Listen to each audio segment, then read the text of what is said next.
It's inappropriate for to go to a sister democracy and try to replace the elected leadership there. That's something that the Israeli public does on its own, and we're not a banana republic. I think the only government that we should be working on to bring down now is the terrorist tyranny in Gaza, the Hamas tyranny that murdered over 1,000 Israelis, including some dozens of Americans, and is holding Americans and Israelis hostage.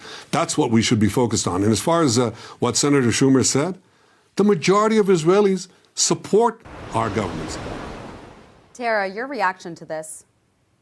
No, I think you also saw Benny Gantz, who's Netanyahu's #1 political opponent, who the United States, the White House, invited to come to the United States instead of Netanyahu himself, in another way to undermine the Netanyahu government. And he even said that it was not okay for Schumer to go and call for elections. The Israeli people, I've spent a lot of time there now since October 7th. They are almost 99.9% united in having Hamas defeated. And so to have Schumer come out right now, when the war could be completed against Hamas, if they would allow Israel to defeat Hamas in a couple weeks, and to call for early elections to even more destabilize, talk about even should never, ever go to the Senate chamber floor and call for an early election and an overthrow of our allies' government, period. And the second, the timing is terrible timing.